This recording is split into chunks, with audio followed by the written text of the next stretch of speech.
विद्यार्थी मित्र हो, आपण कार्बन एक महत्वाचे मूलद्रव्य या पाठाचा अभ्यास करत आहोत. या पाठाचा आपण आता शेवटच्या टप्प्यामध्ये आलो तर हा शेवटचा भाग आहे. याच्यामध्ये आपल्याला बायोगॅस आणि बायोगॅस संयंत्राचा अभ्यास करायचा आहे. बायोगॅस संयंत्र म्हणजे ज्या ठिकाणी बायोगॅस निर्माण केला जातो ते बायोगॅस संयंत्र. पहिल्यांदा आपण विचार करू की बायोगॅस हे काय आहे. बायोगॅस हे एक इंधन वायू आहे आणि हे इंधन वायू कसं तयार होतो तर जनावरांपासून मिळणारं मलमूत्र, शेतातील काडी कचरा, वनस्पतींची वाळलेली पाने आणि घरामध्ये तयार झालेले किंवा तयार झालेले टाकाऊ पदार्थ, हे सगळे जे विघटनशील पदार्थ आहेत, अशा विघटनशील पदार्थाचं सूक्ष्मजीवांच्या साह्याने विघटन घडून येतं आणि या विघटनातून आपल्याला जो वायू मिळतो तो वायू म्हणजेच जैविक इंधन वायू, त्यालाच आपण बायोगॅस असे म्हणतो. आता हे बायोगॅस निर्माण करण्यासाठी जे बायोगॅस संयंत्र लागतं, या बायोगॅस संयंत्राची ही आकृती तुमच्या पुढे आहे. बायोगॅस संयंत्र निर्माण करण्यासाठी जमिनीच्या खाली, आता समजा या रेषेने ही जमिनीची हा भाग दाखवला आहे. या जमिनीच्या खाली एक खड्डा तयार करण्यात येतो. जमिनीच्या खाली एक खड्डा तयार करण्यात येतो. त्या खड्ड्याला भूमिगत विघटन टाकी असं म्हणायचं, की ज्याच्यामध्ये या विघटनशील पदार्थाचं विघटन घडून आणलं जातं. हे भूमिगत विघटन टाकी. या भूमिगत विघटन टाकीला एक वरच्या बाजूला आणखी एक मार्ग असा जोडलेला असतो की ज्याला ही वरच्या बाजूला मिश्रण टाकी जोडलेली असते. आता हे मिश्रण टाकीमध्ये जनावरांचं मलमूत्र, ज्याला आपण शेण म्हणू, त्यानंतर शेतातील वाळलेला काडी कचरा आणि काही थोड्याफार प्रमाणामध्ये पाणी यांचं मिश्रण या मिश्रण टाकीमध्ये केलं जातं. ते तयार केलेलं मिश्रण या पाचक टाकीमध्ये भरण्यासाठी हा मिश्रण मार्ग इथे वापरला जातो. त्यानंतर वरच्या बाजूला झाकण असतं, हे धातूचं बनलेलं असतं.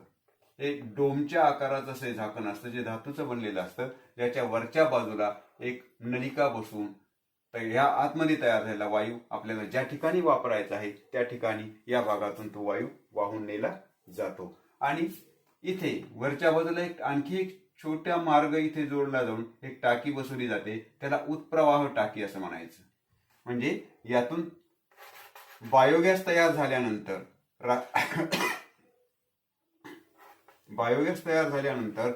जो भाग आहे तो भाग आपण या ठिकाणातून बाहेर काढण्यासाठी ती उत्प्रवाह टाकी बसवलेली असते. आता या ठिकाणी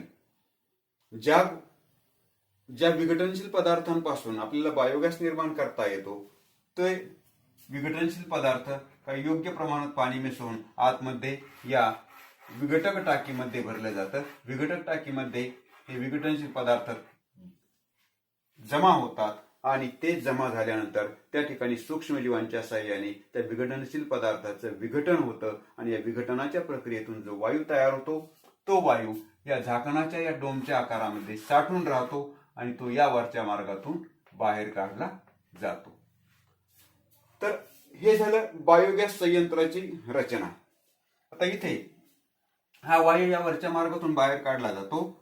इथे ज्या विघटनशील पदार्थाचं विघटन पूर्ण झालेलं आहे तो भाग या उत्प्रवाह टाकीमध्ये जमा होऊ लागतो आणि या उत्प्रवाह टाकीतून तो बाहेर काढून घेतला जातो. त्याला आपण राळा म्हणू. तो एक उत्कृष्ट प्रकारचं खत सुद्धा असतं. त्याचा आपण शेतामध्ये पिकांसाठी खत म्हणून सुद्धा वापर करू शकतो.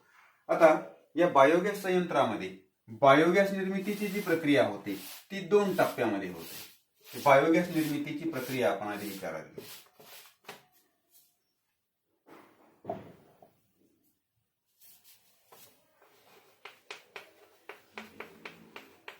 बायोगॅस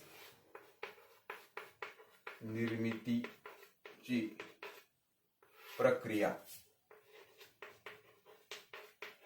म्हणजे बायोगॅस संयंत्रामध्ये बायोगॅस जे तयार होतो ती बायोगॅस कसा तयार होतो, त्या बायोगॅस निर्मितीची प्रक्रिया कशी होते, तर ही निर्मितीची प्रक्रिया 2 टप्प्यामध्ये पूर्ण होते. पहिला जो टप्पा आहे या पहिल्या टप्प्यामध्ये आम्ल निर्मिती होते.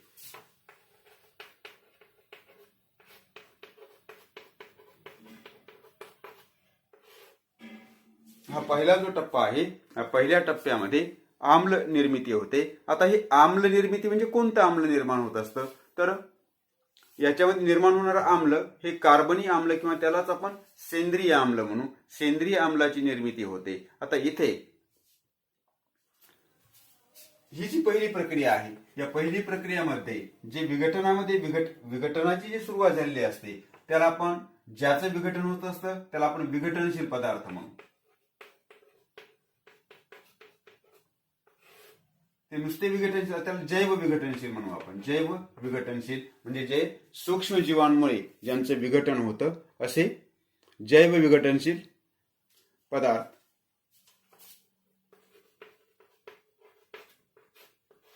यांचे सूक्ष्म जीवामुळे विघटन होते आणि याच्यातून आपल्याला सेंद्रिय आम्ल मिळतं.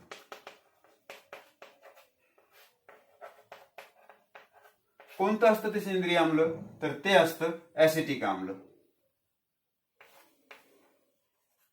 हे सेंद्रिय आम्ल कोणतं मिळतं, तर ते मिळतं आपल्याला ऍसिटिक आम्ल. CH3, ज्याचं रेणूसूत्र आहे CH3COOH, म्हणजे हे आहे ऍसिटिक आम्ल.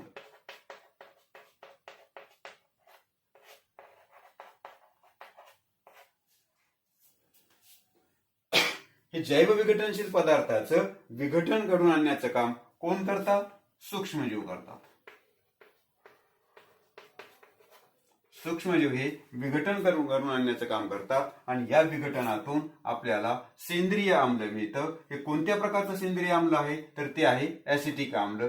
ऍसिटिक आम्ल आपल्याला या विघटनातून मिळतं. या पहिल्या टप्प्यामध्ये अशा पद्धतीने विघटनाला सुरुवात झाल्यानंतर सूक्ष्मजीवाच्या विघटन प्रक्रियेतून पहिल्यांदा सेंद्रिय आम्लाची म्हणजे ऍसिटिक आम्लाची निर्मिती होते आणि नंतर दुसरा टप्पा जो आहे, दुसऱ्या टप्प्यामध्ये मिथेन वायू निर्मिती होते.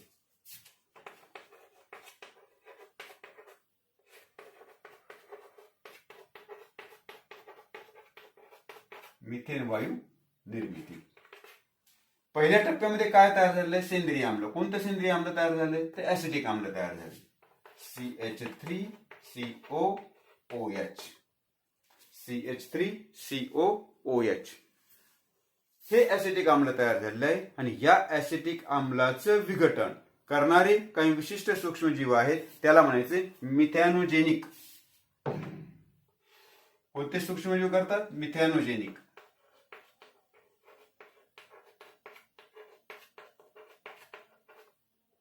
मिथॅनोजेनिक सूक्ष्मजीव किंवा जीवाणू. मिथॅनोजेनिक जीवाणू या ऍसिटिक आम्लाचं विघटन घडवून आणतात आणि ही जी प्रक्रिया करतात ऍसिटिक आम्लावर, हे मिथॅनोजेनिक जीवाणू, ती विघटनाची प्रक्रिया असते आणि या विघटनातून आपल्याला मिथेन आणि कार्बन डायऑक्साईड वायू तयार होतात. या ऍसिटिक आम्लाच्या मिथॅनोजेनिक जीवाणूने केलेल्या प्रक्रियेमुळे ऍसिटिक आम्लाचं विघटन होतं आणि या विघटनातून मिथेन वायू आणि कार्बन डायऑक्साईड वायू तयार होतो. अशा पद्धतीने मिथेन निर्मिती होते. आता हे जे दोन्हीचं मिश्रण आहे हेच बायोगॅस आहे. बायोगॅस संयंत्रामध्ये तयार झालेला जो गॅस आहे तो हाच बायोगॅस आहे. CH4 म्हणजे मिथेन आणि कार्बन डायऑक्साईड या वायूचं मिश्रण तयार होतं. अशा पद्धतीने बायोगॅस निर्मितीची प्रक्रिया होते. बायोगॅस निर्मितीची प्रक्रिया ही 2 टप्प्यामध्ये पूर्ण होते.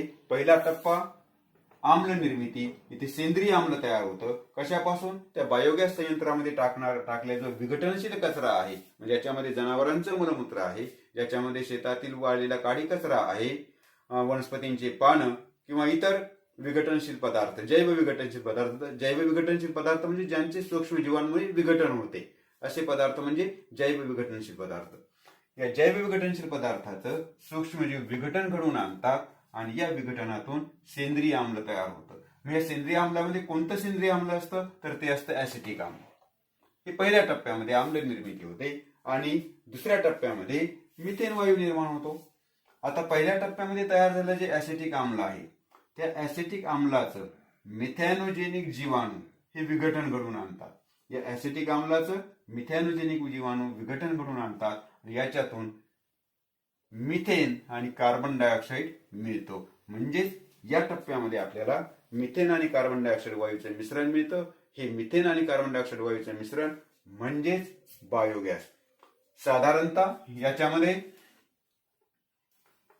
55 ते 60% साधारणतः याच्यामध्ये 55 ते 60% हा मिथेन असतो आणि उरलेला भाग हा कार्बन डायऑक्साईड असतो.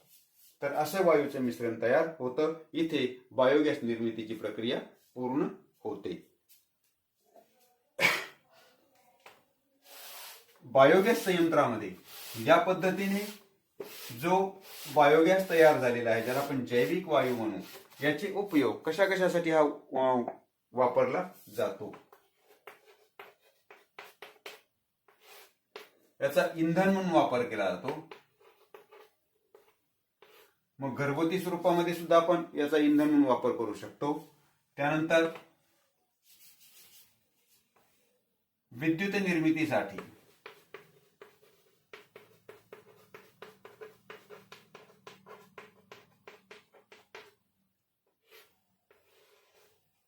निर्मितीसाठी सुद्धा या मिथेन वायूचा वापर आपल्याला करता येतो.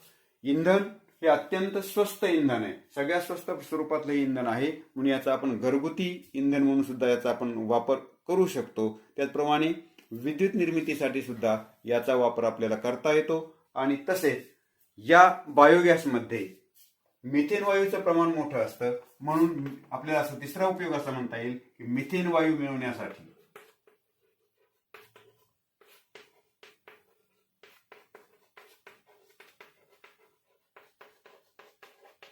वायू मिळवण्यासाठी बायोगॅस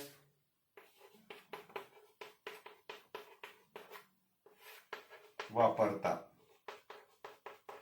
कारण बायोगॅस म्हणजेच मिथेन आणि कार्बन डायऑक्साईड यांचं मिश्रण. या मिश्रणातील कार्बन डायऑक्साईड वेगळा केला की आपल्याला मिथेन वायू, शुद्ध स्वरूपातला मिथेन वायू सुद्धा मिळतो. तर अशा पद्धतीने या बायोगॅसचे वेगवेगळ्या कारणांसाठी उपयोग केला जातो. इथे इंधन हे सगळ्यात स्वस्त इंधन आहे, म्हणजे घरगुती स्वरूपामध्ये त्याचा इंधन म्हणून आपण त्याचा वापर करता येतो. एवढंच नाही तर वाहने चालवण्यासाठी सुद्धा या इंधनाचा वापर आपल्याला करता येतो. आता विद्युत निर्मितीसाठी, आता ही विद्युत निर्मिती म्हणजे मिथेन वायूपासून विद्युत निर्मिती कशी होते. कोणत्याही म्हणजे ऊर्जा स्रोतापासून विद्युत निर्मिती करत असताना आपल्याला पहिल्यांदा विद्युत निर्मितीसाठी विद्युत जनित्र चालवावं लागतं. आणि हे विद्युत जनित्र चालवण्यासाठी आपल्याला या बायोगॅस मध्ये असलेल्या ऊर्जेचा वापर करून विद्युत जनित्र चालवलं जातं आणि विद्युत जनित्रातून आपली विद्युत निर्मिती होते. म्हणजे विद्युत निर्मितीसाठी सुद्धा आपण याचा वापर करू शकतो. हे झाले मिथेन वायूचे बायोगॅसचे उपयोग. म्हणजे मिथेन वायू मिळवण्यासाठी सुद्धा बायोगॅसचा वापर करता येतो. विद्यार्थी मित्र, या भागाबरोबरच आपला हा पाठ इथे संपतो आहे. तुम्ही लगेच याचे जे स्वाध्याय आहे ते स्वाध्याय वर्गपाठामध्ये पूर्ण करायचे आणि पुढच्या भागामध्ये आपण नवीन पाठाला सुरुवात करणार आहोत.